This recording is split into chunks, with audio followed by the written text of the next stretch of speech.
राधे काय ग? अगं अर्धा रस्ता झालं पुढे आलो बघ. हो राधे. तुला माहित आहे का ते? अगं, मला तर मुळीच माहित नाही बघ. एवढंच नाही तर आपल्या सोबत जायचं दादा माळवा येणारच नाही घरी. अगं हिरा हाक मार भाऊ तुला. अगं ये मावशी मावशी ग. काग म्हटलं पोरीनू येते हा.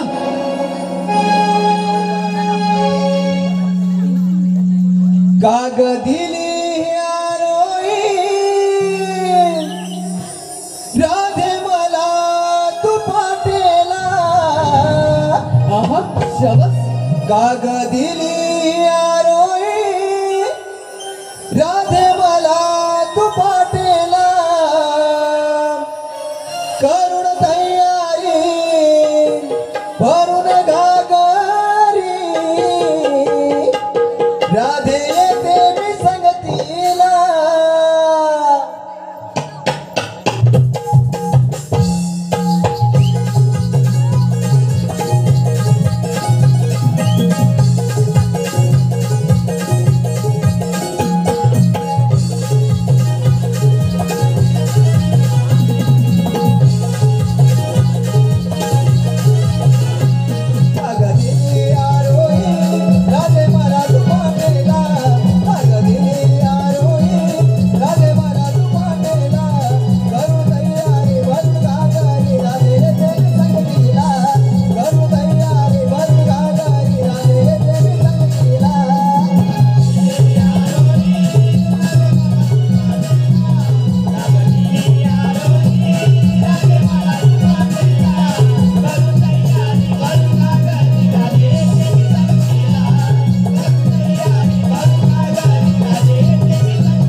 धन्यवाद धन्यवाद रसिक जना हो.